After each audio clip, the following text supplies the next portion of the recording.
ويسر لي أمري واحلل عقدة من لساني يفقه قولي ثم أما بعد فيا أيها الحاضرون أوصيكم وإياي بتقوى الله وطاعته فقد فاز المتقون.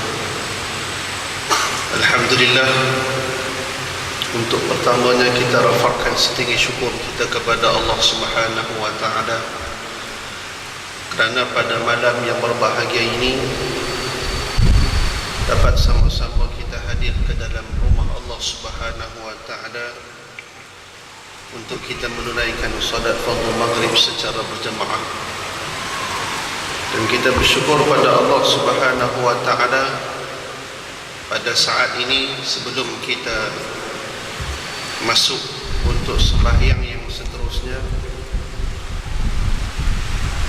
kita mengisi masa yang kosong ini untuk kita sama-sama mendengar akan sepotong ayat Al-Quran, akan beberapa hadis Nabi SAW yang pada malam ini saya diamanahkan untuk membicarakan berkenaan dengan tajuk Isra' dan Mi'raj. Walaupun kuliah saya sebenarnya ada kuliah bulanan di masjid tuan-tuan ini, tapi sejak kebelakangan ni saya tak sempat untuk hadir.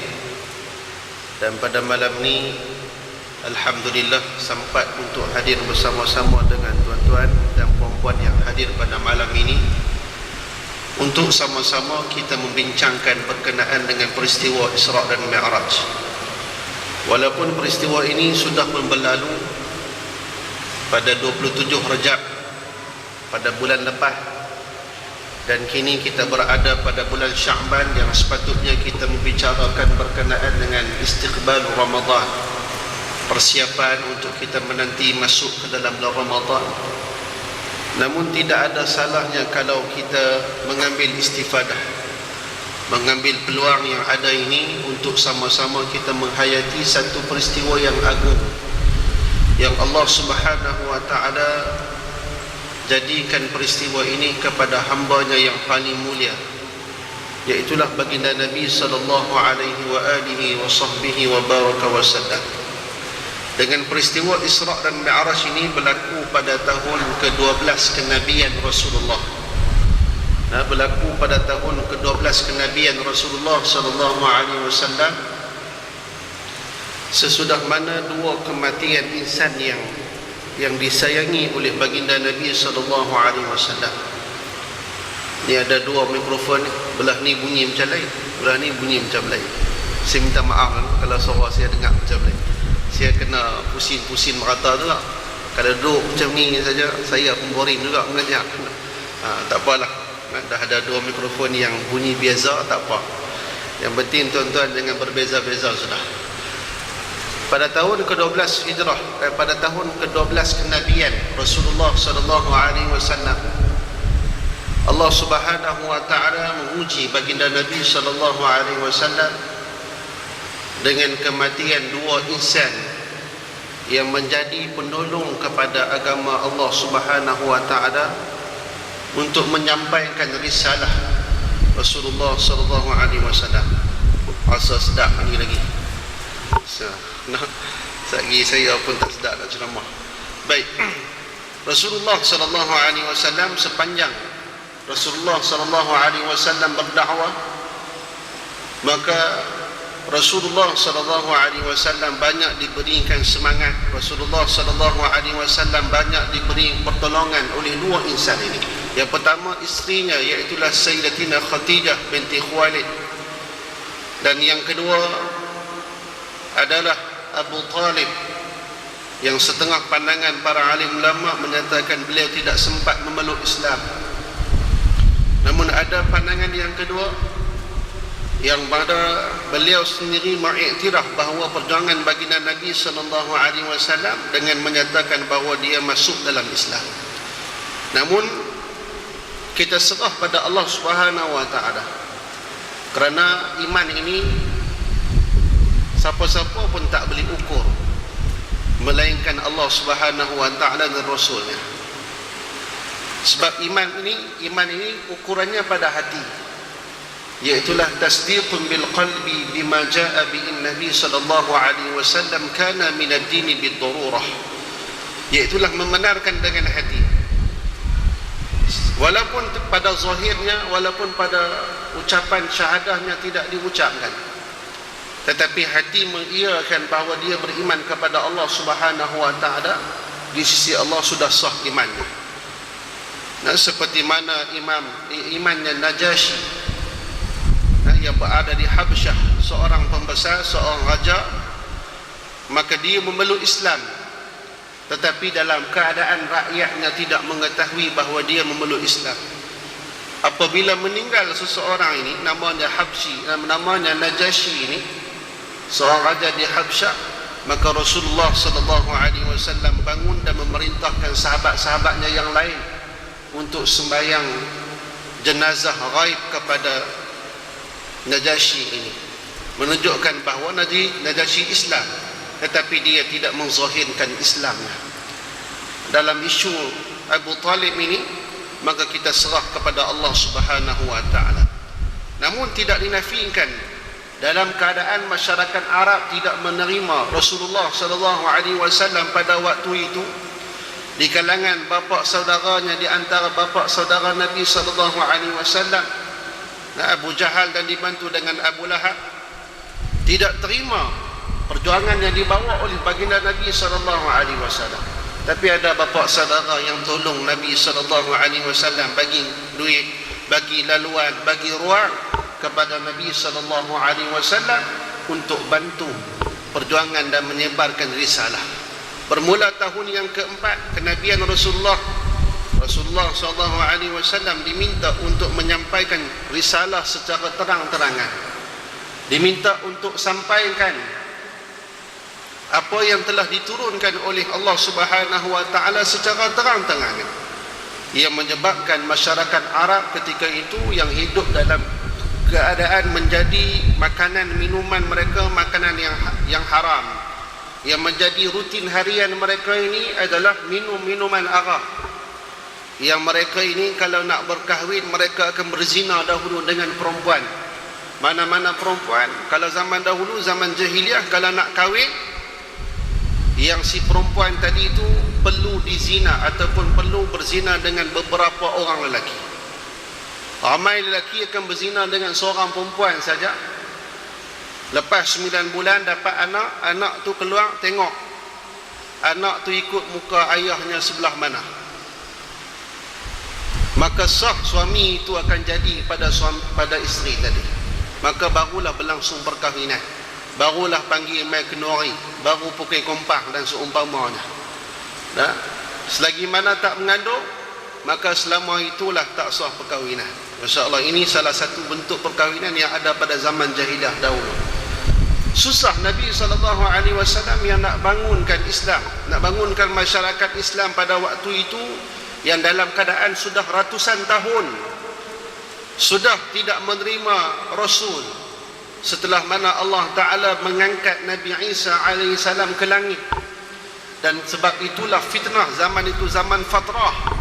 Sesiapa yang meninggal pada lebih kurang dari 500 tahun lebih tidak ada Rasul pada zaman itu, maka kesemuanya masuk ke dalam surga Allah Subhanahu wa Ta'ala. Di antaranya kedua mak dan ayah Nabi. Nah, amat biadab kalau setengah mereka mengatakan bahawa mak dan ibu Nabi duduk dalam neraka. Sebenarnya mak dan ayah Nabi hidup di zaman tidak ada Rasul, zaman fatrah, dan zaman tidak ada Nabi, tidak ada Rasul, tidak ada penganut agama Islam yang terus beramal dengan agama yang sahih. Maka sudah pasti mak dan ayah Nabi ini, termasuk dengan tok wan Nabi, termasuk dengan nenek Nabi SAW yang tak sempat hidup zaman Rasulullah SAW menjadi Rasul, maka kesemuanya masuk ke dalam surga Allah Subhanahu wa Ta'ala. Maka Rasulullah ini berdakwah dan terus berdakwah sampailah tahun ke-12 Hijrah. Ini cerita Isra' Mi'raj. Kita nak kena tahu apa berlaku Isra' dan Mi'raj. Sehinggalah Rasulullah SAW diberi ujian. 2 orang meninggal dunia, iaitulah isteri kesayangan Nabi SAW. Isteri yang pertama mati, barulah Rasulullah sallallahu alaihi wasallam bernikah yang kedua. Itu sunnah kalau kita nak tengok flow betul lah. Lah ni ramai orang buat bid'ah. Tak dan bini pertama mati lagi dah nikah dua dah. Tu bid'ah lah tu. Depa duk kata zikir lepas semayang bid'ah. Depa duk kata baca qunut bid'ah. Kahwin dua dalam keadaan bini duk ada lagi tu pun bid'ah tak? Nabi mana buat tu? Kalau nak kira bid'ah lah tuan. Dia buat mikrofon dia berubah-ubah lah. Dia dengar sat kot lain sat kot lain tak apa dah. Tuan-tuan muslimat dengar tak belakang? Dengar? Tak apa nak clear tu. Kesian kat muslimat macam mana ni? Saya try pegang tengok yang ni. InsyaAllah. Dengar tak belakang? Pun tak dengar tu tak?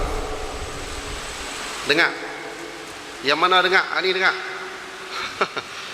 Tu dia. Nak kena apa betul mikrofon ni sikit. Baik, tak apa lah nak. Rasulullah sallallahu alaihi wasallam bernikah dengan isteri yang kedua dan yang ketiga dan yang keempat tu sesudah mana kewafatan ataupun kematian isterinya yang pertama, iaitulah Sayyidatina Khadijah binti Khuwailid radhiyallahu taala anha wa ardaha. Nah, ini adalah salah satu sunnah, tapi tak apalah. Rasulullah mengharuskan, membolehkan pada kita poligami. Kalau kita yang mampu poligami saja tak ada had. Tapi kadang-kadang tak kena bagi kena gaya nak poligami ni. Rasulullah pernah bernikah dengan seorang isteri Nabi SAW. Isteri Nabi ni ramai, 12 isteri Nabi. Yang Nabi SAW bernikah muda 2 orang saja, iaitulah Sayyidatina Aisyah radhiyallahu taala anha dengan Sayyidina Hafsah binti Umar bin Al-Khattab radhiyallahu taala anhum ajma'in. Dan yang menikah bikir dalam keadaan dara ialah Sayyidina Aisyah seorang-seorang saja. Itulah yang menikah dalam keadaan yang Sayyidina Aisyah tak pernah menikah dengan orang lain sebelum daripada Nabi sallallahu alaihi wasallam. Adapun yang lain yang meninggal dunia suaminya umur 40, ada yang meninggal suaminya umur 65. Nabi SAW bernikah dengan seorang perempuan, kalau tak silap saya nama Saudah, umur 65 tahun. Poligami Rasulullah SAW. Kita ada nak nikah umur 65 tahun seorang. Kebetulan suami dia baru meninggal, anak pun duduk jauh di KL. Ada Sabah seorang, Sarawak, ada duduk di UK, cucu-cucu pun besar habis dah tinggal lah. Yang nenek ni seorang-seorang duduk di rumah umur 65 tahun. Kita pun pergi rumah masuk Mina. Mailah saya nak menikah, tolong tengok kot seorang-seorang ni sunyi di rumah. Ada nak buat lagu tu, umur 65 tahun nak menikah. Dia kata mana best Ustaz, umur 65 nak menikah. Ini kadang-kadang kalau kita tak kaji sejarah, kita akan kata Nabi ni gila seks. Tapi sebenarnya kalau kita kaji sebenarnya Rasulullah SAW menikah bukan cara kita menikah, apa yang kita faham nak menikah. Kita fikir menikah ni hanya untuk menghalalkan apa yang diharamkan oleh Allah. Tapi sebenarnya jauh konteks perkahwinan. Rasulullah SAW menikah ini adalah untuk memberi perlindungan dan menjaga maruah kepada perempuan itu, dan memberi yang keadilan yang seadil-adilnya kepada isteri-isteri Rasulullah SAW. Ini Rasulullah ni sunnah arti. Sebagai contoh, bangsa-bangsa Rohingya terdampar di Langkawi, ada yang terdampar di Aceh baru-baru ni. Siapa pun tak tahu. Beza dengan saudara-saudara kita hak mai baru ni, juga tahun 2011 2012 yang berlaku pergolakan di Syria. Ramai di antara mereka yang anak dara di kalangan orang-orang Syria, hak segak-segak ni Syria ni, putih-putih, mata biru, mata hijau, berkenan tang mata tu. Bahkan ada pun dah ejen bubuh nombor telefon siapa nak bantu saudara-saudara kita hak mai daripada Syria nak buat bini untuk bantu mereka. Yang dia pun beritahu kat rumah dia, ni abang kena tolong ni, kesian kat depa ni. Abang kena tolong, kesian kat depa. Tak ada ayah, tak ada mak mai lah daripada Syria sana. Sampai ada buat ejen Siapa yang berani buat bini bagi nafkah pada mereka, masya-Allah. Tapi hak mai Rohingya tak ada pula ejen. Ni siapa nak buat bini, awak pula tak boleh, tak ada ejen ni. Sebab hak Rohingya ni tak apa nak cerah. Nah, dia kelam sikit. Nah, masya-Allah, tabarakallah. Kadang-kadang nak pergi bantuan pun tengok cerah ke kelam ke, lagu tu fikirlah.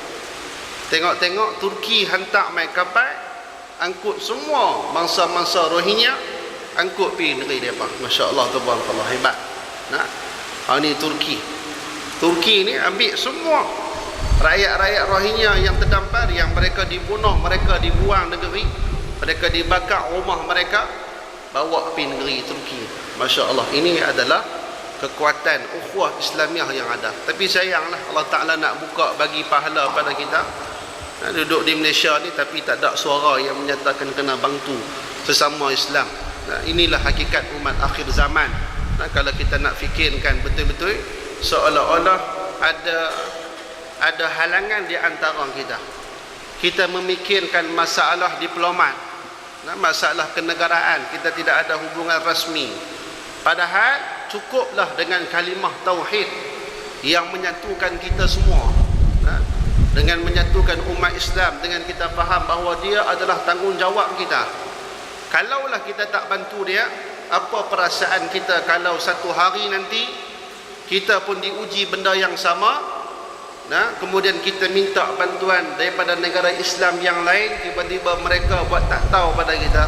Waktu itu kita baru tahu senang dan susah bagaimana keadaan mereka yang menjadi mangsa pada hari ini.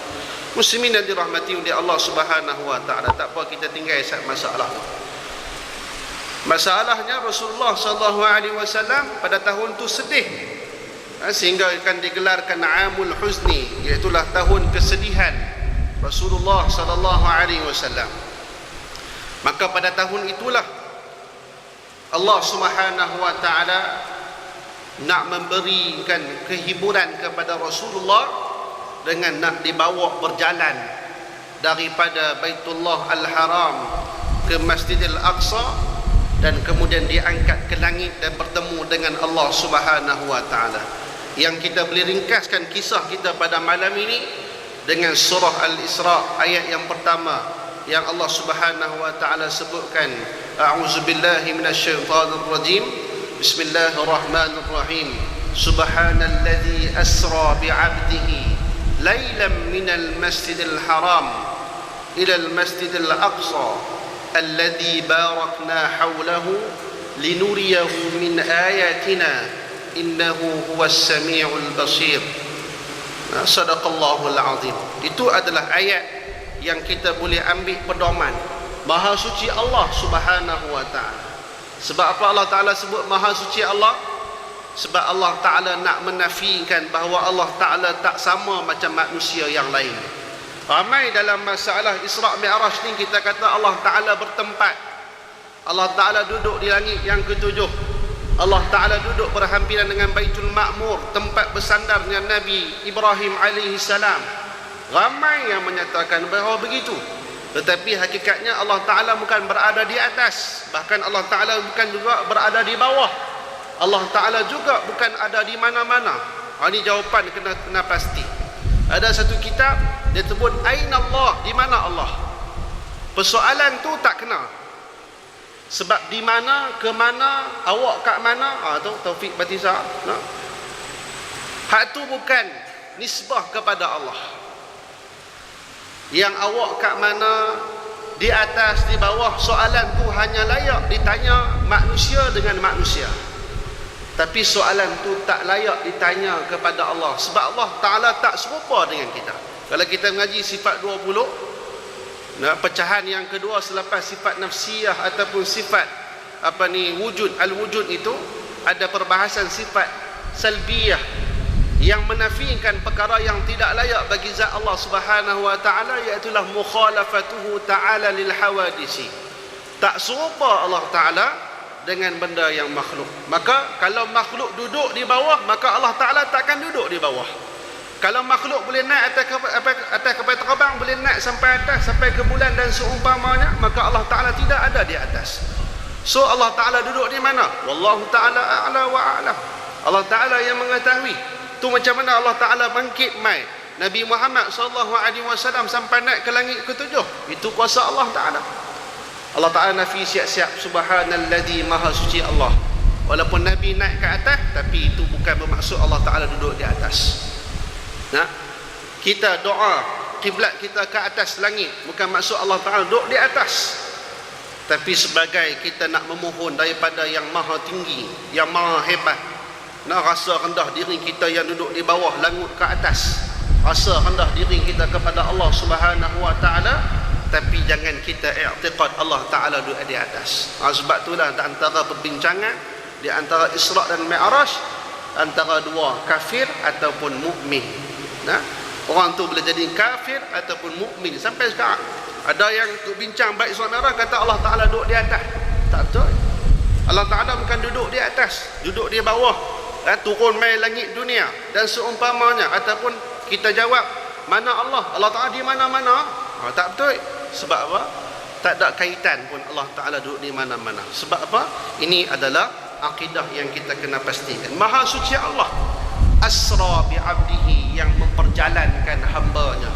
Maka inilah salah satu ayat yang memuji dan menyebut kalimah abdihi, hambanya, hamba Allah. Nah, ha di situ abdihi, dan kalimah marji' dhamir itu, dhamir yang disebutkan dalam ayat ini kembali kepada Allah. Maka hanya kepada Rasulullah sallallahu alaihi wasallam dikembalikan dhamir ini. Nah, maksudnya Nabi ini adalah satu hamba yang digelarkan oleh Allah Subhanahu wa Ta'ala. Kita ni belum tentu, kita duk merasa kita ni hamba Allah, tapi belum tentu kita ni benar-benar hamba Allah. Mungkin kita ni hamba duit, hamba dunia, nah, hamba majikan. Nah, kita kalau dengar azan time maghrib, kita main masjid ke ataupun kita tengok TV di rumah? Nah, kita kalau dengar as-salatu khairum minan naum, kita duk tidur ke kita main masjid? Itu ukuran kita, hamba Allah ke ataupun hamba tilam? Dia kata, ustaz tak boleh naum tu jangan panjang-panjang sangat. Dia abang kata Bilal, nanti kalau sebut naum panjang-panjang, orang nanti tidur, dia kena pendek je. As-salatu khairum minan naum. Kena pendek saja. Hang buh bila pendek ke panjang ke, kalau kawan tu tak mau main, dia tidur juga atas katil. Ni macam-macam kita ni pun. Yang kadang-kadang hak dengar azan tu pun bukan yang reti pun bahasa. As-salatu khairum minan naum, sembahyang tu lebih baik daripada tidur. Apa kita jawab? Sadaqta wa bararta. Betul hang jawab, betul hang kata betul. Maha betul apa yang hang cakap, sembahyang tu lebih baik daripada tidur. Kawan tu bagus menyedok dengkok di rumah.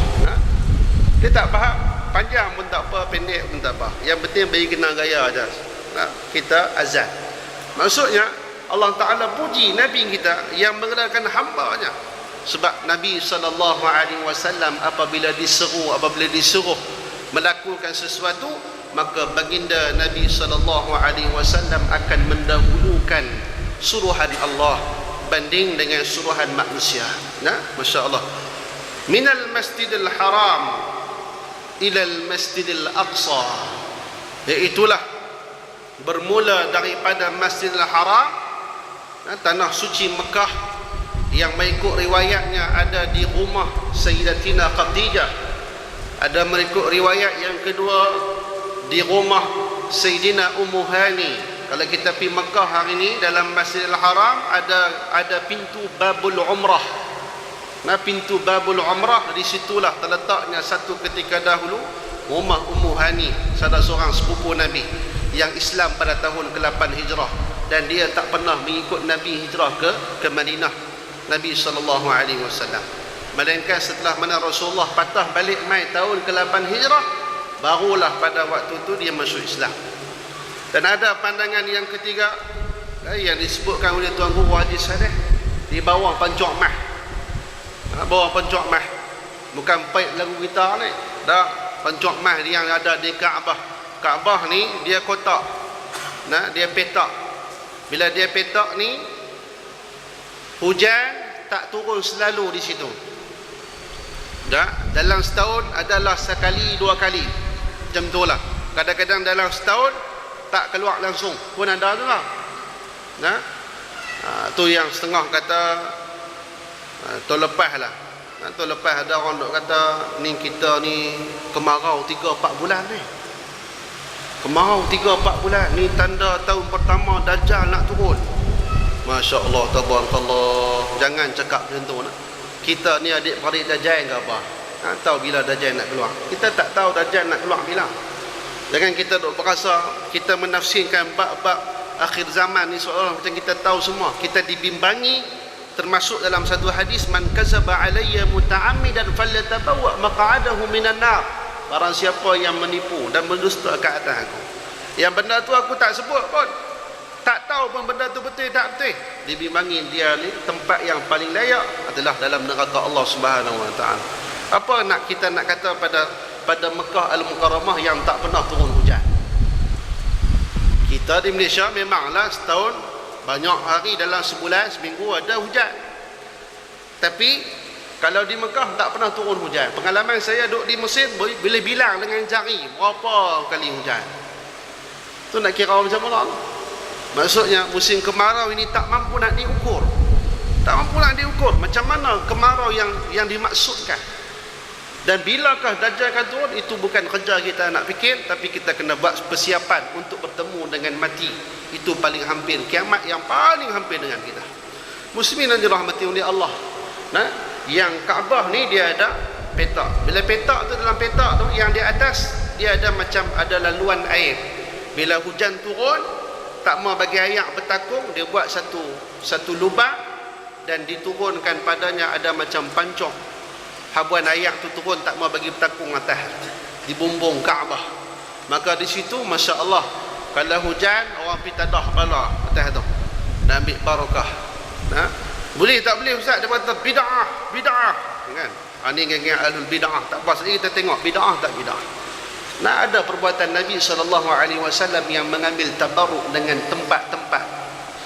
Maksudnya Nabi buat begitu, kita tak boleh buat. Dia kata ni khususiat bagi Nabi. Orang pandai pula khususiat bagi Nabi. Harus semua buat-buat ni. Jangan duk ikutlah buat-buat lagu ni nampak tak orang nak kenal. Rasulullah SAW bermula daripada Mekah ilal Masjidil Aqsa, sampailah ke Masjidil Aqsa di Palestin pada hari ini.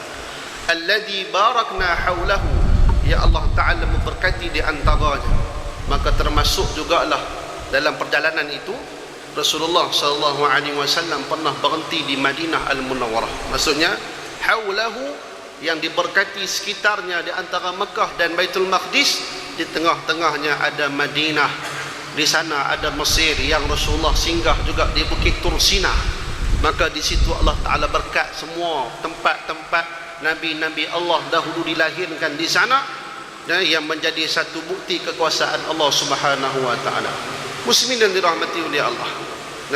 Rasulullah SAW bermula pada malam itu, yang kalau ikut riwayat Nabi perjalanan dia semua daripada Mekah pergi Baitul Maqdis naik ke sampai ke Sidratul Muntaha, turun balik sampailah ke Mekah, yang hanya makan 3/4 daripada malam. Lebih kurang lah 3-4 jam tentu selesai semua. Benda ni kita tak boleh nak fikir daripada akal. Sebab apa? Kalau kita fikir kuat akal, sampai bila pun kita takkan mampu fikir. Rasulullah SAW dibawa oleh malaikat dan disucikan hatinya yang kali kedua, dibedah dan kemudian disucikan dengan air Zam-Zam akan alaqah-alaqah yang ada di dalam hati Nabi SAW. Nabi ini maksum, Nabi tak pernah melakukan kesilapan, tetapi sebagai simbolik kepada kita, sebenarnya hati ini tempat pandangan Allah dan juga tempat bersarangnya syaitan laknatullah untuk menghasut anak cucu Nabi Adam. Maka hati inilah kita kena jaga sungguh-sungguh.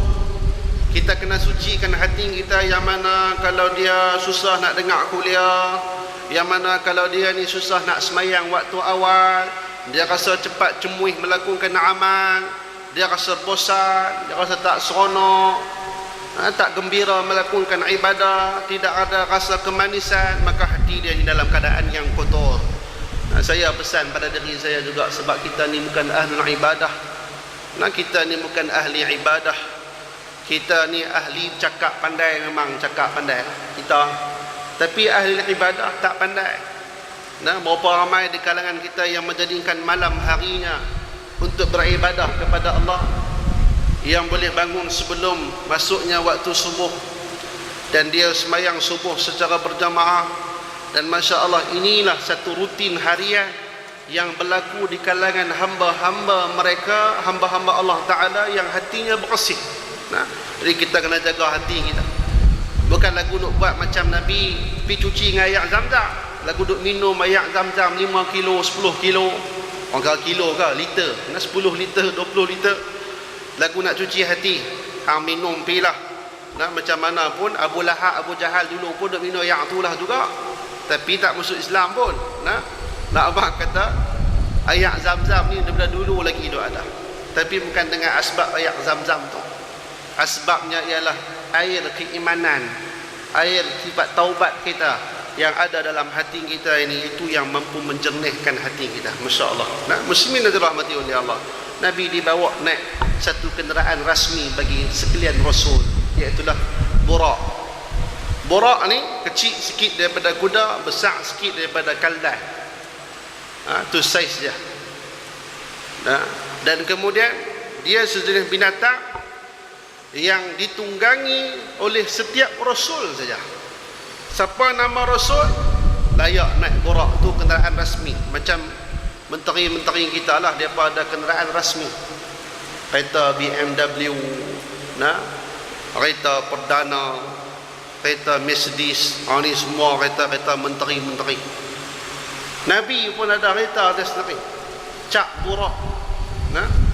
Yang Burak ni kalau dia lompat sekali, sejauh mata memandang dan lebih laju daripada kelajuan cahaya. Kita ni mampu cipta satu kenderaan yang laju daripada kelajuan bunyi. Jet pergi dulu bunyi ligan kat belakang, tu abang kira laju sungguh lah tu. Tapi kalau kelajuan cahaya, Masya Allah, lagi laju. Cahaya tidak ada batas. Kalau matahari naik, dia akan pancar seluruh dunia, sampai hujung dunia tu akan nampak cahaya. Kita baru nak start enjin, nak pergi tang situ, tak jadi, tak dah. Ni laju. Abang kata laju sungguh perjalanan Burak. Bila Nabi SAW nak naik Burak ni, dia mengelak sikit. Dia mengelak sikit. Ni disebut dalam kitab Syifa li Qadhi Iyad, bagi Imam Qadhi Iyad. Dia bergerak sikit. Kemudian Jibril marah, pasal apa wahai Burak? Ni belakang hang ni, hang menggerakkan belakang hang supaya Nabi Allah Muhammad ini naik ke belakang. Dia rasa megah. Sebab apa? Yang naik belakang dia sebelum semua rasul-rasul orang yang baik-baik. Dia pun mengelak, dia rasa bongkak sikit. Burak ni pun dia ada perasaan juga. Burak ni pun dia elak sikit, dia rasa sombong sikit. Kemudian yang Rasulullah SAW tak kata apa, setelah mana dia marah oleh Jibril alaihi salam, maka ketika itu barulah Burak ni rasa gerun dan rasa haibah, rasa kagum bahawa di belakang dia ni akan dinaiki oleh Nabi yang paling mulia, iaitulah Nabi Muhammad SAW.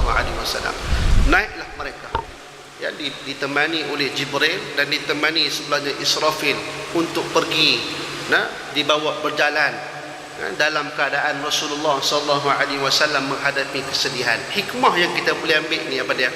Kalaulah kita ditimpa musibah, tidak ada salahnya kalau kita pergi sekali-sekala berjalan, tak ada masalah. Kita rasa macam semangat tu tak berapa nak membuat-buat dalam belajar, dalam nak bekerja dan seumpamanya, tak salah bawa anak-anak pergi berjalan. Tapi jangan kerja berjalan sampai tak main kuliah. Tu pun ada juga perangai lagu tu. Dia kata tak ada Ustaz, saya ni pening, kena pergi ambil makan angin juga. Sampai hari-hari makan angin berat lah. Rasulullah pun lepas 12 tahun baru pergi makan angin. Kita seminggu sekali makan angin, tak jadi, nah. Maksudnya tak salah, itu perbuatan Rasulullah. Allah Ta'ala nak bawa berjalan, nak tunjuk kehebatan Allah Ta'ala, linuriyahu min ayatina, untuk menunjukkan kekuasaan, kehebatan kami. Kita pergi berjalan tengok laut, Masya Allah, terbentang luas. Kita pergi berjalan tengok matahari terbenam. Dan kita pergi berjalan naik gunung Jerai, tengok Masya Allah luasnya bumi Allah Ta'ala. Di mana-mana saja tempat yang boleh mendatangkan rasa kehebatan kita kepada Allah, maka kita boleh pergi berjalan, tak ada masalah. Nah, duk cemuih kerja di pejabat, asyik syorat muka tu juga tengok, tempat tu juga tengok. Apa salahnya buat keluar bajet sikit, pergi mesyuarat tempat yang ada pantai, seronok sikit. Nah, tapi jangan buat kat habis duit company saja. Nah, kan? Maksudnya tidak ada salah untuk kita mengambil mood baru untuk kita teruskan perjuangan kita. Rasulullah berjalan. Nah, kalau kita tengok tadi, Nabi SAW dibawa berjalan ni sepanjang jauh perjalanan. Tapi di situ ada step-step yang Nabi berhenti. Ni tak diukur dengan akal kita. Kalau ikut sekali lompat terus pergi, mana nak sempat nak tengok macam-macam ni, tak sempat. Ini perjalanan yang penuh rahsia daripada Allah Ta'ala. Kita hanya cuma mampu ambil istifadah, hanya cuma mampu ambil apa peringatan-peringatannya. Di antara tempat yang Nabi SAW berhenti adalah di tempat yang nama dia Taibah. Berhenti satu tempat, Jibril pun kata, semayang 2 rakaat wahai Muhammad. Berhenti, semayang 2 rakaat. Maka Rasulullah pun berhenti, semayang 2 rakaat. Rasulullah pun lepas bagi salam, Rasulullah tanya pada Jibril, ni tempat apa yang kamu suruh aku semayang ni? Maka Jibril kata, inilah Taibah, ataupun nama sekarang sebagai Madinah, yang satu hari nanti kamu akan datang ke sini. Maksudnya Nabi diberikan satu tempat yang mana dia akan pindah mai terdepannya, tak lambat dah. Ini tahun ke-12, tahun ke-13 akan diperintahkan pergi ke Madinah Al-Munawwarah, bermula satu era yang baru. Nabi diminta untuk mengambil keberkatan dengan batu sembahyang 2 rakaat. Ini bukti.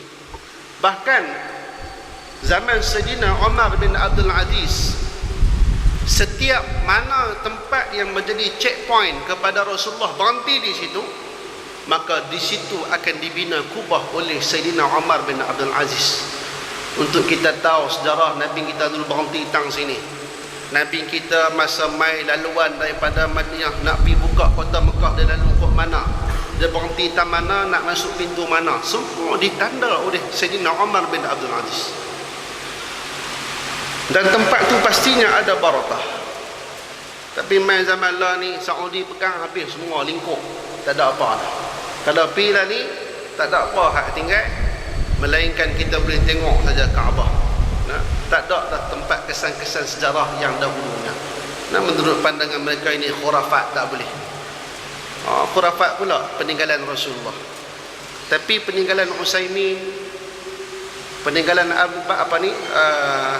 Al-Bas, bekas mufti mereka ni, tinggal pen, buat maktabah, tinggal buku-buku dalam museum, tu tak bid'ah pula. Heran tu. Nah, tu pelik tu kadang-kadang. Hak Rasul ni bid'ah. Hak sambut Maulid Nabi ni bid'ah. Kalau sambut hari lahir Sultan tak bid'ah pula. Tu dia jadi pelik. Dia jadi tak berapa nak clear tentang itu.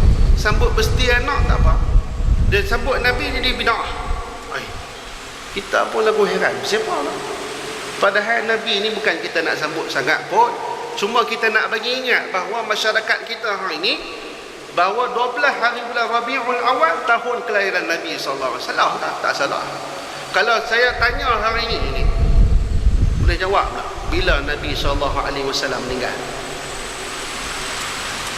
Siapa volunteer nak jawab Ustaz? Nabi SAW meninggal tahun bila, hari apa, berapa hari bulan? Convert pi tahun Masihi berapa hari bulan Masihi? Pening juga nak jawab. Kalau tanya anak Nabi kita ada berapa? Ada 7. Cuba senaraikan satu-satu. Pening juga nak jawab. Nah, soalan ni pernah ditanya di satu pejabat. Nah, saya tak mahu bak lah pejabat tu, bak malu saja. Nah, ada pengurusi ni, dia tanya, dia buat soalan kuis lepas kuliah saya, dia buat kuis. Dia pun tanya, anak Nabi kita ada berapa orang? Semua buka jawab 7, penuh confident. Lepas tu pengurusi tu tanya, sila senaraikan satu persatu daripadanya. Semua sengak macam hari ni juga, sengak. Tak kata apa. Yang pengurusi pun lagu duk provok, takkan anak Nabi kita pun tak tahu ni. Dia buat lagu tangan ketak lagu tu. Nah. Padahal kalau duduk tang situ pun dia pun ketak nak jawab juga. Nah. Tapi dia pegang mikrofon, kira dia selamat, tak kena jawab orang itu. Kemudian duk perobok ni, adalah kakak seorang kat tangan. Ustaz, saya nak jawab, tapi saya kena nyanyi dulu, kan? Dia kena nyanyi dulu. Dia pun nyanyilah, anak Nabi kita ada 7 orang. Baru boleh jawab. Itu baru duk main harmoni belakang. 3 lelaki, 4 perempuan. Lagu tu kan baru nak jawab tentang Rasulullah. Bak malu kat orang. Sebab tu kita buat maulid, nak bagi tahu pasal Rasulullah. Tapi yang ada golongan kata bid'ah. Ya Allah, kesian tu lepas. Nah, beriman kepada Nabi itu wajib. Maka kita kena kenal Nabi itu pun wajib pula. Beriman kepada Allah wajib. Kenal Allah Ta'ala wajib. Beriman kepada Quran itu wajib.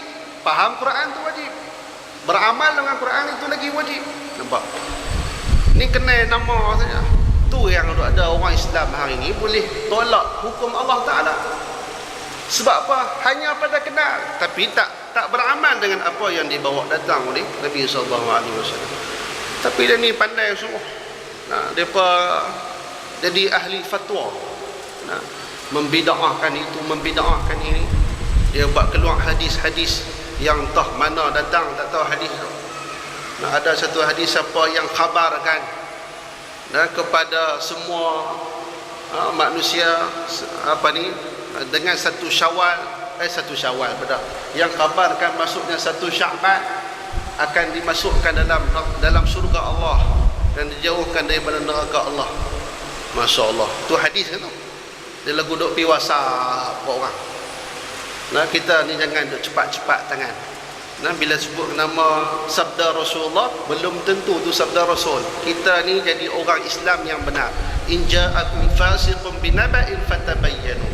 Bila datang kepada kamu orang yang fasik dengan satu berita, fatabayyan, maka kena jelaskan dulu. Betul ke ni hadis? Betul ke ni ayat Quran? Betul ke ni pandangan ulama? Betul ke itu? Betul ke ini? Kena pastikan dulu. Sebab apa? Sebab kita tak tahu adakah tepat benda tu ataupun tidak. Ni kena belajar juga. Kita jadi orang belajar tak apa. Jangan jadi orang yang pandai-pandai. Nak baru mengaji sehari dua, baru mengaji setahun dua, tapi dah pandai mengeluarkan fatwa. Jangan macam tu. Sebab apa? Kita ni orang bukanlah mengetahui pun. Paling kurang kita buka ni, bila kita buka Quran, berapa kalimah kita tahu dan berapa kalimah hak kita faham. Buka tengok Quran hari ni, try kita baca tengok. Kita buka dalam daripada 6,000 lebih ayat tu, berapa ayat hak kita faham. Silap-silap saya baca qul huwallahu ahad pun tak berapa kemas lagi nak buh makna habis tu. Bukan kata surah Ikhlas, Al-Fatihah hak kita dok baca tu pun tak berapa nak kemas lagi buh makna. Nampak tak? Tu ilmu kita tengah tu, jangan dok puasa kemas sangat. Nah. Jadi kita nak jadi orang yang menuntut ilmu, dan kita menjadi orang yang belajar ilmu. Jangan kita menilai kepada orang lain, tetapi menilai pada diri kita. Ini tempat, antara tempat Nabi berhenti. Kemudian Nabi SAW berhenti pada satu tempat lagi. Jibril minta turun dan semayang 2 rakaat. Bila semayang 2 rakaat, Jibril pun tanya, Nabi pun bertanya kepada Jibril, ni tempat apa ni wahai Jibril? Maka Rasulullah Jibril pun jawab, ini adalah Bukit Turusina, tempat beribadahnya Nabi Musa dan terima wahyu di sini. Masya Allah, tabarakallah. Nah, tempat itu barakah, maka Nabi pergi semayang kat situ. Ini satu benda yang kita kena faham. Tak salah kita pergi ziarah Maqam-maqam yang mana mereka ini salah satu ketika dahulu orang yang soleh. Kita ambil iktibar. Mudah-mudahan kita pun jadi macam tu. Kita pergi ziarah makam Rasulullah. Kita pergi ziarah tempat-tempat yang pernah Rasulullah SAW duduk di situ untuk mengambil iktibar. Tidak ada salahnya mengambil keberkatan di Makkah Al-Mukarramah, pada Kaabah itu sendiri, pada tempat yang menjadi satu tempat yang mustajab doa, multazam. Di antaranya pintu Kaabah, itu semua tempat yang barakah. Tak salah untuk kita pergi sentuh dan mengambil keberkatan, dan sudah pastinya ada barakah di situ. Dan kemudian berhenti pula di Baitul Laham. Baitul Laham ini adalah tempat kelahiran Nabi Isa alaihi salam. Maka Rasulullah semayang 2 rakaat di situ. Kalau di tempat lahir Nabi Isa, Nabi Muhammad bagi penghormatan, apatah lagi di tempat lahirnya Nabi Muhammad SAW. Mana tempat lahir Nabi? Di Makkah Al-Mukarramah. Dalam Makkah tu besar tu. Tak mana tempat lahirnya Rasulullah adalah sekarang ini di Maktabah Al-Mukarramah, hampir dengan Kaabah. Tak sampai 1 kilo, lebih kurang. Di situlah tempat yang dilahirkan. Tapi sampai sekarang kita tak dibenarkan masuk. Memang tak dibenarkan masuk di situ. Ini kadang-kadang pelik. Sebab apa tak boleh? Bukannya kita pergi sembah tempat tu, semayang tetap menghadap ke arah kiblat. Tapi paling kurang rasa kasih sayang kita, mahabbah kita untuk kita ini teringat kepada Rasulullah SAW. Tapi itu bukanlah satu tuntutan dan benda itu wajib. Tapi apa salahnya kalau kita mengetahui itulah tempat yang bersejarah, dan disitulah mula terpancarnya sinar yang mana pada hari kelahiran Nabi SAW hancur habis, terpadam api Majusi. Ini satu gegaran menunjukkan bahawa sudah datang sinar hidayah kepada umat akhir zaman. Muslimin yang dirahmati oleh Allah. Di antara yang lain, Rasulullah SAW berjalan, ni kalau ikut step lah, kalau jalan daripada Mekah ke Madinah, ke Baitul Maqdis, ada lebih kurang 13 kisah. 13 kisah. Kita tak sebut satu pun lagi ni. Dekat ke-9 lah. Tu cerita dia lah. Panjang cerita Islam Merah ni. Kami dulu masa duk belajar ni, bila masuk 1 Rejab, kita buat daurah kitab hari-hari. Ambil satu masa, kita bincang daripada 1 Rejab sampailah 29 ataupun 30 Rejab. Baca satu kitab, Kisah Isra wal Mi'raj. Kisah dikarangkan oleh Imam Suyuti berdasarkan hadis-hadis yang sahih. Sehari-hari cerita pasal tu. Baru seronok. Kisah sebelum, ketika, semasa, selepas. Masya Allah, hebat. Sampai dah bertemu dengan keesokan paginya dengan masyarakat Mekah pada waktu itu. Puas cerita. Jadi masjid Semalam Perai Tengah ni terdepan rancang Rejab terdepan kita buat sebulan majlis sambutan Isra' Mi'raj, baru puas. Dia cerita satu. Dan sekali ingat hikmahnya, kita ambil satu ilmu kepada kita. Tapi ada nak main semua, tak tahulah kan. Dia kalau kuliah sebulan sekali, ceramah setahun sekali, ramai. Dia kalau main hari-hari, dia cemuih juga. Tak apalah kan. Jadi itu adalah hikmah bagi mereka yang nak mengetahui satu persatu. Antaranya saya sebutlah sikit. Nabi SAW berjalan, Nabi jumpa ada sekok rebau keluar daripada lubang jarum. Keluar rebau, sekok rebau jantan. Rebau, cuba bayang tengok rebau besar mana. Keluar daripada lubang jarum. Dah keluar daripada lubang jarum, lagu nak masuk balik tak boleh. Nak masuk balik tak boleh. Nak masuk balik tak boleh. Memang tak boleh masuk lah, rebau besar mana. Ukok tengok dengan lubang jarum. Memang tak lepas habis lah. Lepas tu Nabi pun tanya pada Jibril, ni cerita apa? Awak rebau tu lagu nak masuk lubang jarum. Maka Jibril kata, inilah perumpamaan bagi mereka yang bercakap besar, bercakap sombong. Orang yang cakap besar, cakap sombong ini, yang takabur ini, dia takkan boleh berpatah balik dengan apa yang dia cakap dulu. Nah, dia takkan berpatah balik. Orang yang cakap besar, orang yang takabur, yang semua dia betul, semua dia tahu. Semua dia tahu. Apa dia tak tahu? Sembang bila pasal apa, semua dia tahu. Nah, dia bila kena sekali, dia tak boleh patah balik lah. Nah, dia tak boleh patah balik lah. Sebab apa? Sebab orang yang sombong ini ialah orang yang paling dibenci oleh Allah Subhanahu Wa Taala. Sama-sama manusia dia malu lah. Nah, dia malu, Allah, aku cakap besar rugi lah. Nah, cakap besar rugi sebab apa? Dia tak boleh nak patah balik, dan dia tak boleh nak membela diri dia. Sebab apa? Sebab dia sudah mengeluarkan statement tu. Sebab dia dah cuba tunjuk perangai dia tak elok, sehingga akan sampai bila-bila orang tak boleh terima dia. Contoh sebagai contoh, kita ni orang yang ada pangkat. Siapa dia ada? Pengetua. Contohlah, minta maaf kalau ada orang pengetua malam ni. Baru ni naik elang RM300. Oh, seronok dia pengetua. Sepenuh hari guru, naik elang pengetua RM300. Yang jadi guru besar, naik elang RM150. Oh, lagu naik kereta kemas. Elang aku naik, hampa jadi apa? Hampa guru biasa saja, elang hampa tak naik. Nah, kepada hak teruk bekerja ni, guru-guru hak masuk kelas lah, pengetua bukan buat apa pun. Nah, hak nu kalau kena, hak ni tak kena, tak pergi dia cakap benda lebih pada ustaz, dia cakap lebih pada ustazah. Nah, yang di bawah ni duk bara saja, dia ni cakap kemas semua lah. Nah, cakap kemas dia ni hanya pada jawatan dia. Habis jawatan dia nanti ni, dia bukan berketua lah. Di hati kerja guru-guru yang bekerja di bawah dia.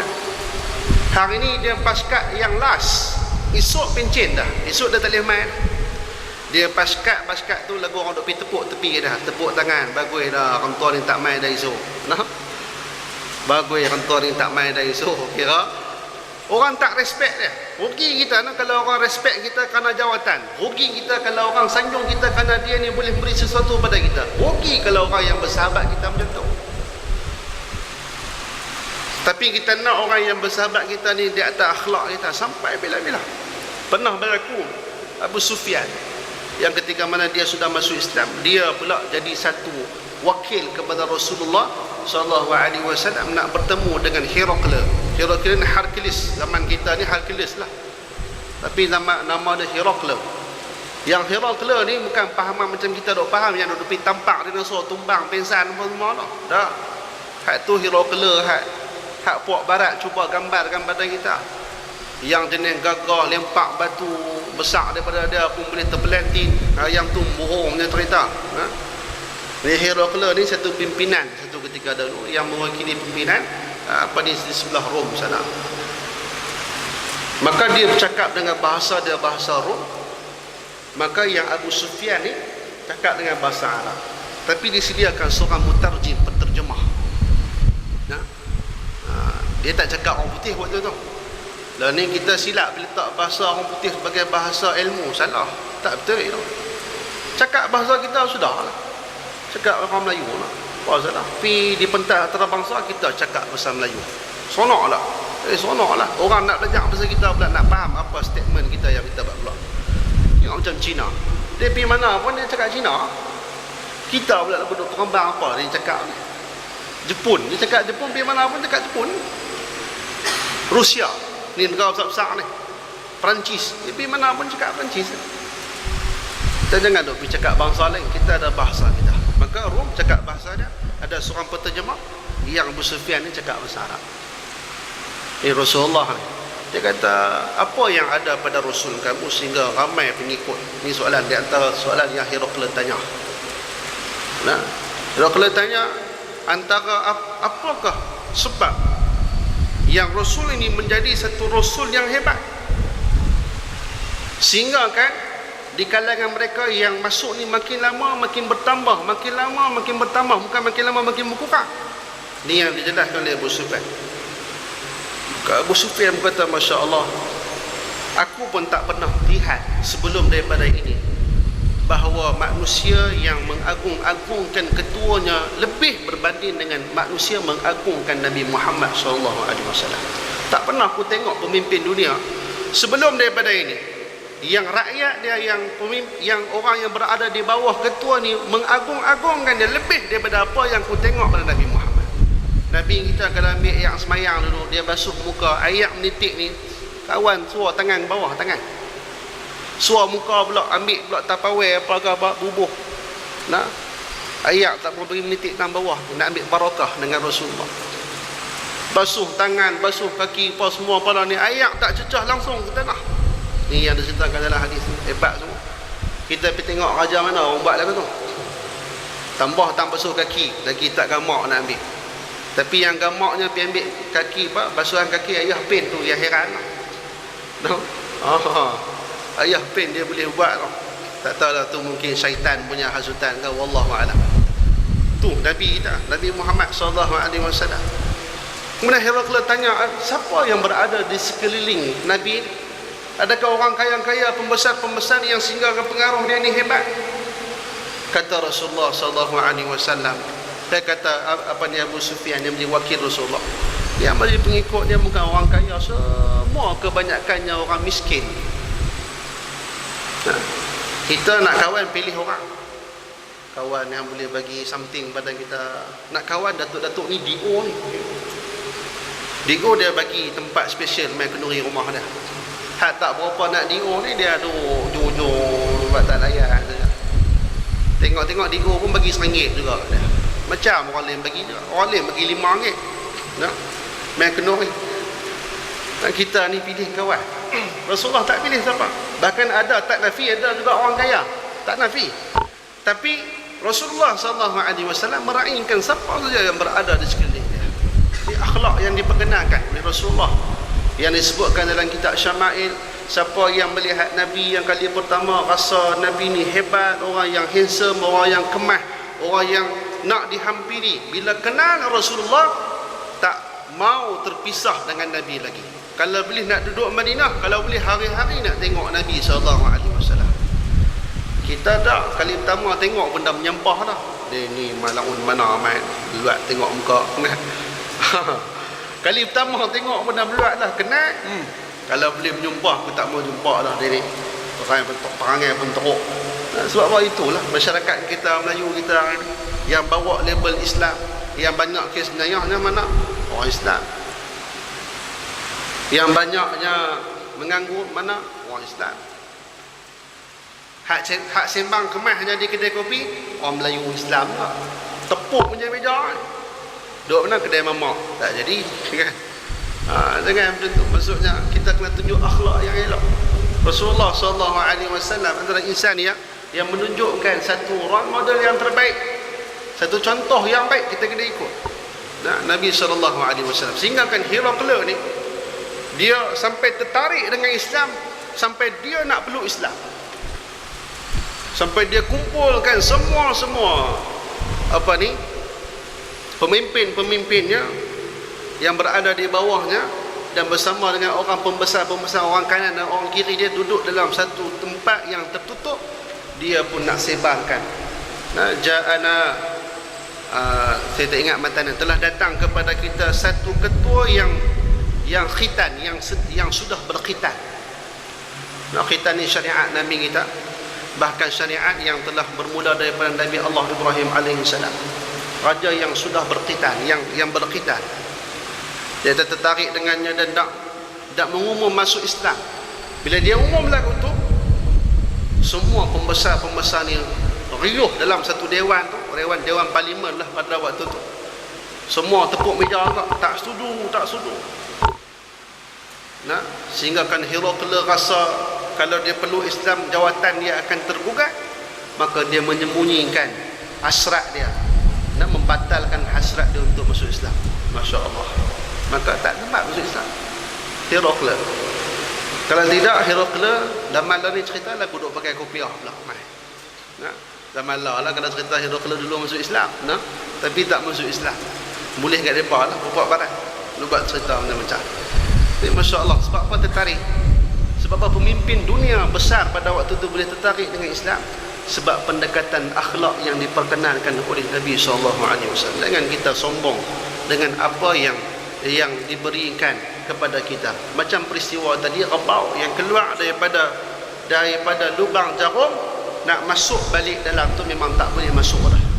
Nah, percakapan yang kita keluar takkan boleh tarik balik, dia akan dipegang sampai bila-bila.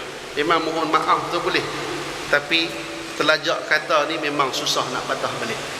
Nah, telajak parau boleh patah balik. Nah, telajak pi kereta ke mana kan boleh patah balik. Tapi kalau telajak kata, susahlah nak patah balik. Ini dia antara hikmah yang kita boleh ambil daripada peristiwa Isra' dan Mi'raj. Antara yang lain, panjang lagi ni nak. Boleh kan sampai pergi Eropah ni, esok kerja kan. Tak apa, ada sikit lagi.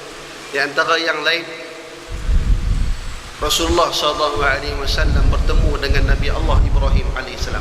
Nabi Ibrahim duduk langit yang ketujuh, duduk bersandar di Baitul Ma'mur.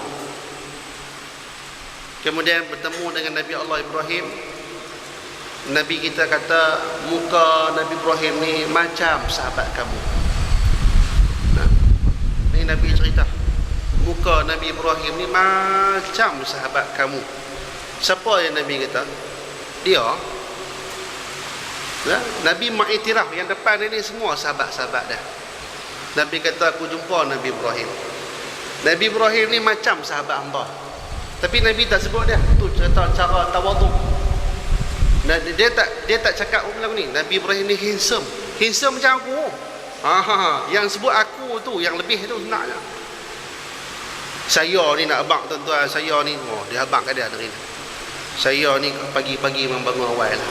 Pagi bangun awal, semayang apa semua cukup. Cerita dia. Nah, cerita semua bagus kat dia. Anak-anak saya ni semua anak-anak kita yang betul. Ingat anak dia seorang kot bagus. Nah, anak orang lain pun ramai lagi bagus tak. Dia duduk kali kat dia, semua betul kat dia. Tak mau dah lagu tu. Kita tak payah cerita pasal kita pun tak apa. Yang penting Allah Ta'ala tahu apa yang kita buat. Nabi cakap muka Nabi Ibrahim ni macam muka sahabat kamu. Kemudian Rasul pun kata, dialog di antara Nabi Allah Ibrahim dan Nabi Muhammad SAW. Nabi Ibrahim kata, sampaikan salam kepada umat kamu, wahai Muhammad. Ini kita pun umat Nabi Muhammad. Nabi Ibrahim sampaikan salam kat kita.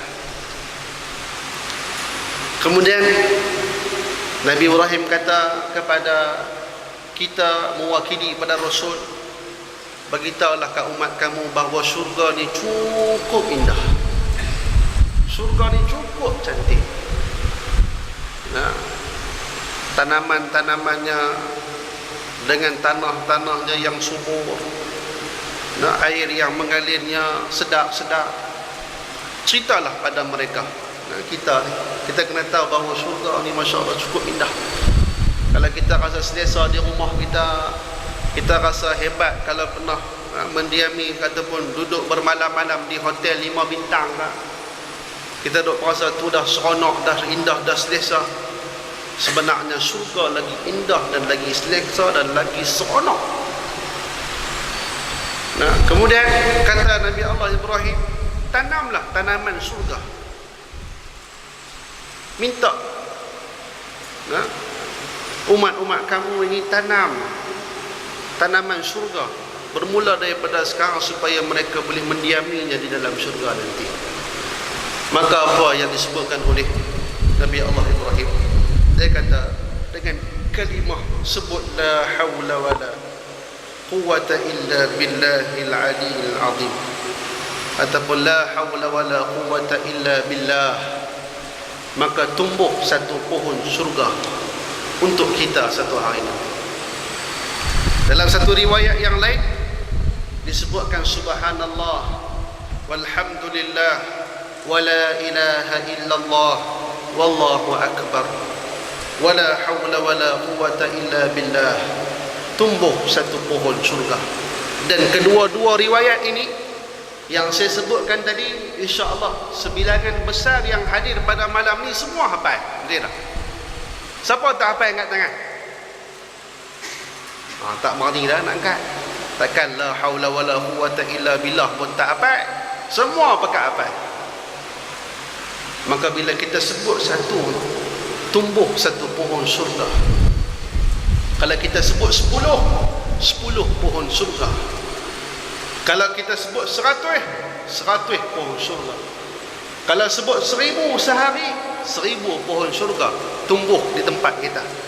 Kata ustaz, 1000 sudahlah ustaz, banyaklah tu 1000, nanti makan space orang lain pula, kesian kat orang lain. 1000 sudahlah. Nah, ni kita hak kerja jabatan ukok tanah. Kalau tanam 1000 pokok, hak saiz kita tak tahulah saiz apa dalam syurga nanti ni. Hak saiz pokok kelapa sawit, kalau 1000 pokok makan space besar mana tanah ni. Nah, mungkin boleh pergi berekar-ekar. Rumah kita besar tu nanti. Kita ni beli lot 4000 kaki pun dah selesa, lot banglo. Tu pun boleh tengok saya. Rumah mampu tengok. Bukan mampu milik, mampu tengok saya. Zaman lah punya cerita lah, rumah di Penang sana, kita pun belah seberang ni lebih kurang sama dah. Lah ni rumah mampu tengok, bukan mampu milik. 4000 kaki persegi tu pun dah selesa dah. Tidur tak sekarang berguling-guling di mata cerah dah ni. Anak 10 orang pun boleh sumbat lah. Bukan kata anak 10 orang, kereta 3-4 biji boleh sumbat lah tu rumah tu. Nah, dia punya ruang parking pun besar. Ni 4000 kaki persegi ataupun 5000 kaki persegi. Ni kalau satu pohon kita sebut 1000 tapak kita. Yang kalau kita ukur dunia ni berekar, kalau ikut atas dunia ni Masya Allah dah selesa sangat-sangat dah. Tapi banding dengan akhirat, Allah tak tahu. Jangan duk kira tak apa 1000 cukup lah. Abang 1000 ni pun dah besar lah ni. Jangan kita fikir seorang. Kita fikir untuk nanti isteri kita, suami kita, anak-anak kita, zuriat kita, hak mai ke bawah ni. Kita tanam pokok siap-siap untuk mereka semua. Tanam pokok untuk kita, tanam pokok untuk semua. Dan nikmat besar nanti apabila kita masuk dalam surga Allah Subhanahu wa taala, masuk dengan keluarga-keluarga kita sekali, masuk isteri kita, masuk suami kita, masuk anak-anak kita, pak lang kita, makcik kita, pak long kita, semua masuk surga. Sepupu kita semua masuk surga. Macam duk kumpul setahun sekali raya. Allah seronok. Sat lagi tengok cucu masuk dalam TI, seorang masuk dalam lubang mesin basuh, macam-macam, tapi seronok. Duk makan ketupat idang pula, makan lagi. Sat lagi duk kacau dua-dua ramai-ramai. Ada yang tidur tak bangun-bangun pun ada. Biar kawan tu kacau dua-dua sampai merah mata-mata dah. Seronok kumpul ramai-ramai. Setahun sekali. Ni nak main dah raya. Tempah lagi baju raya. Tempah dah. Bak puasa dia tak fikir lagi. Dia tempah baju raya dulu. Dia nak raya dulu. Nak. Ni cuba bayangkan macam tu lah. Seronok. Main kumpul satu rumah. Bertegak siapa. Tengok Allah anak dah besar dah. Seronok main. Macam itulah nikmat yang paling besar dalam surga nanti adalah masuk. Semua kita masuk. Keluarga kita. Bahkan kawan-kawan kita masuk, jumpa dulu ni dalam masjid seberampai tengah ni. Allah, jumpa muka hang masuk surga, masuk surga, seronok. Tak dapat digambarkan betapa seronoknya pada waktu itu. Apa kunci dia? Antaranya kita boleh beramal dengan kalimah la haula wala quwata illa billah. Nak amal. Susah kan nak amal? Sambil bawa kereta balik lagi boleh baca. Nah, bila-bila masa nak tidur, nah, kita duk makan, kita duk menyembah, kita duk buat apa, tengok TV kan, boleh baca la haula wala quwata illa billah. Subhanallah alhamdulillah wala ilaha illallah wallahu akbar wala haula wala quwata illa billah. Sebutlah banyak-banyak. Masya Allah, tabarakallah. Ini di antara apa yang dipesankan oleh Nabi Allah Ibrahim alaihissalam pada kita. Amat anak. Kita belajar tentang Isra Mi'raj malam ni bukannya untuk dengar saja, untuk amal.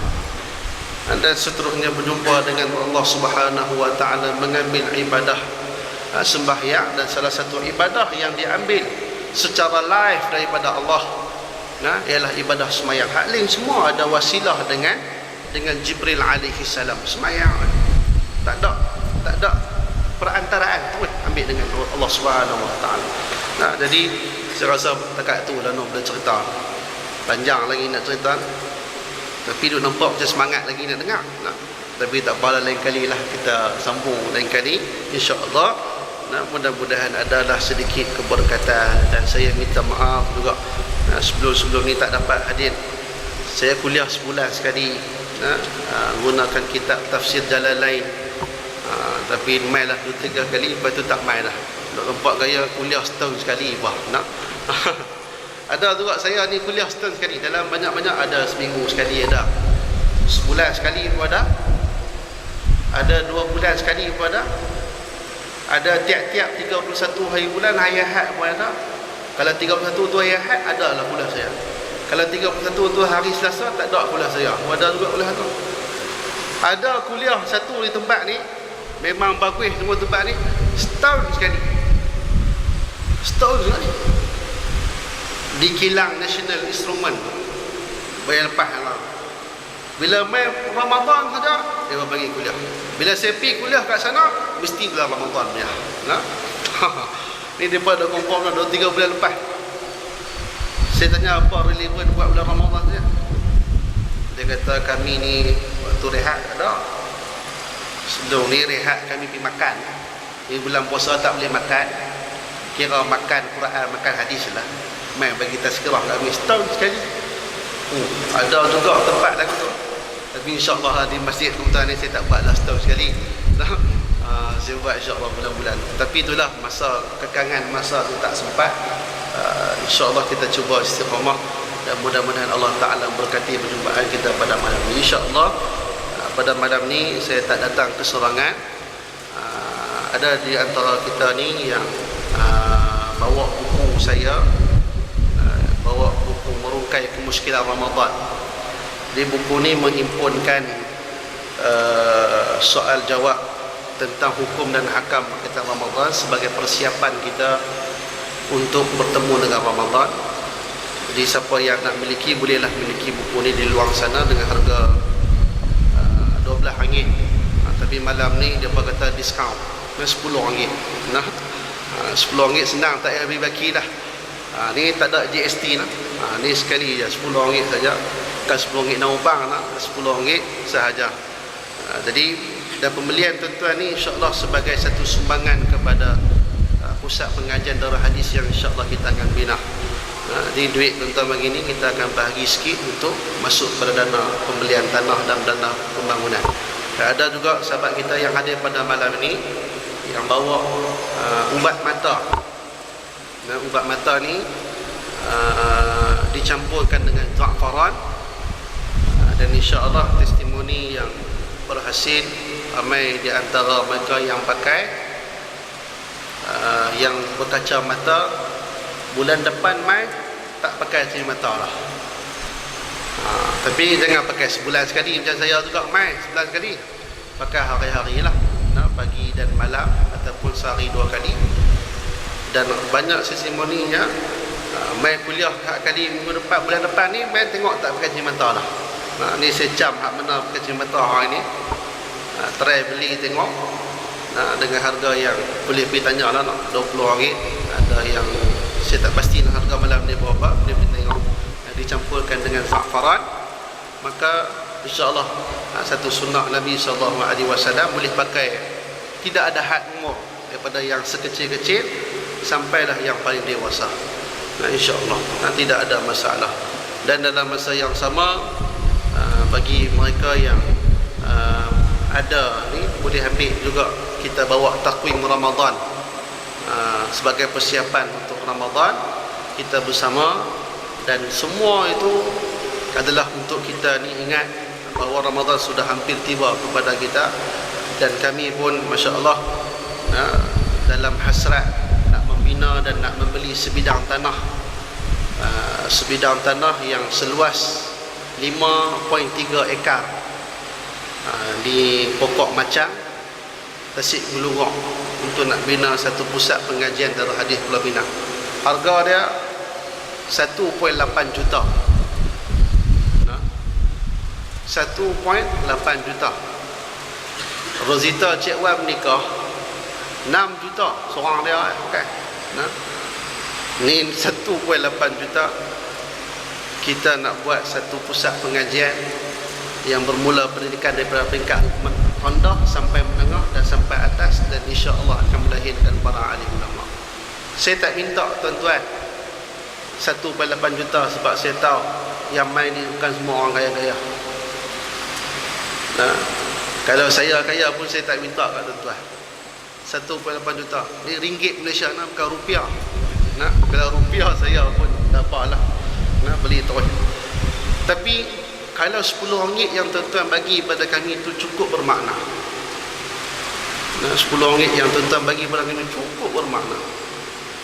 Kalau nak boleh buat potongan kepada akaun kami yang ada, akaun Bank Islam, Bank Rakyat, Maybank ada, CIMB Islamik pun ada. Kalau lah boleh buat potongan RM10 kepada akaun kami, cukup bermakna. Kalau RM10 hari ni kita nak makan pun tak lepas tau. Betul tak? Kita bawa pasangan kita ni baru menikah kan, pergi makan ada RM10. Dia kata laki aku ni kedekut tunggu RM10 makan apa. Roti canai pun makan tak lepas tau. Kalau pergi ramai-ramai lah, pergi seorang ramai lepas lah. RM10 tu kalau ada nak beli rokok sekotak pun tak lepas. Tak tu untuk habuan kita, tapi untuk habuan akhirat RM10 sebulan untuk kami cukup bermakna. Kalau start baru RM120 tu, RM120 tu kalau nisbah kita ni, estro pun mahal juga. Lah ni rumah, tiap-tiap rumah wajib ada estro. Ma la yatimul buyut illa estro. Tidak sempurna sesebuah rumah itu melainkan kena ada estro juga. Estro pun mau berapa ratus juga dok bayar. Tu tak kira apa yang duk hutang beli sofa ke apa lah. Tapi RM10 ya sebulan, masya-Allah. RM10 itu amat bermakna. Kita ada nombor akaun, kalau siapa nak wakaf di luar sana pun ada RM10 kita buka. Nak bagi 100 alhamdulillah, 1000 lagi bagus, juta lagi bagus, alhamdulillah. Tapi itulah kami cuba usaha sekadar mana mampu. Kalau kami mampu kami tak minta. Tapi kalau kami tak mampu, dan ini adalah satu amanah yang Allah Ta'ala bagi kepada saya, dan kebetulan saya pula amat berminat dalam ilmu hadis ini, dan kita kalau boleh nak melahirkan orang yang hafal Quran dalam masa yang sama, dia juga memahami hadis Nabi SAW dengan baik, dan cuba bayangkan satu generasi yang mana dia menghafal Quran dalam masa yang sama dia menghafal hadis, dan generasi inilah yang bakal dilahirkan dan mampu memberikan pandangan-pandangan yang berbentuk semasa. Dan ulama sekarang ni perlu ke arah kehadapan. Sebab apa? Masalah-masalah yang berlaku zaman sekarang ini memerlukan kepada bimbingan ulama. Yang kita nak lahirkan ulama untuk masyarakat kita yang akan datang, insya-Allah. Sekadar itulah dulu. Ada semua di luar sana, kalau ada kelapangan bolehlah sama-sama di sana, insya-Allah. Wallahu a'lam. Aqulu bihadza wa astaghfirullah li wa lakum. Assalamualaikum warahmatullahi wabarakatuh. Bismillahirrahmanirrahim. Alhamdulillah rabbil alamin. Hamdan yuwafi ni'amahu wa yukafi'u mazidah. Ya rabbana lakal hamdu kama yanbaghi li jalali wajhika wa 'azimi sultan. Allahumma faqihna fid din wa 'allimna at-ta'wil. Allahumma ihdi qaumana fa innahum la ya'lamun. ربنا آتنا في الدنيا حسنة وفي الآخرة حسنة وقنا عذاب النار. صلى الله على سيدنا محمد وعلى آله وصحبه وسلم والحمد لله.